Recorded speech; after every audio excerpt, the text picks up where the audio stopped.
পুজোর অবিন্দা কিনা খুব ব্যান্ড ট্যান্ড এসব দিয়ে করছেন, আমরা সমালোচনা করি এটা কি এটা কি। আরে ওই ছেলেগুলো কোনো মদ খেয়ে এইসব করছে না, এইসব করার মাধ্যমে ওর কতগুলো ঝোঁক একদিকে নিয়ে এসে এক না একদিন আবার সে ঠাকুরের দিকে নিয়ে যাবে। This is a process of man making.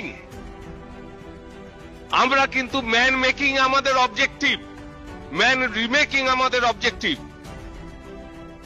যে যেভাবে হতে পারবে এই অবজেক্টিভ গুলোকে আমাদের ঠিক রাখতে হবে। আমরা প্রত্যেকটা চলা বলা, যদি কিছু বলতে হয় ডিফারেন্স অফ অপিনিয়নই থাকে, একটা ঋত্বিকের সঙ্গে আর একটা ঋত্বিকের কারোর সামনে বলবো না, একা একা নিজেদের ভিতরে কথা বলবো।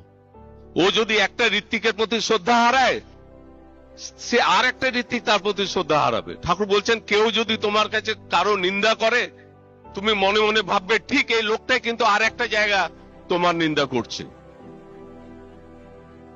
আমাদের কাছে ডিমনস্ট্রেশন আচার্যের মাধ্যমে আমরা পেয়েছি, continuous flow of his love, divine লাভ, একটা ফর্ম, তার ফরমেশন আমরা পাচ্ছি। যদি আমি যে শ্রেয় প্রেয় সঙ্গ করি তার একটা চিহ্ন মাত্র আমার চরিত্রের মধ্যে না আসে, এটা অপরাধ।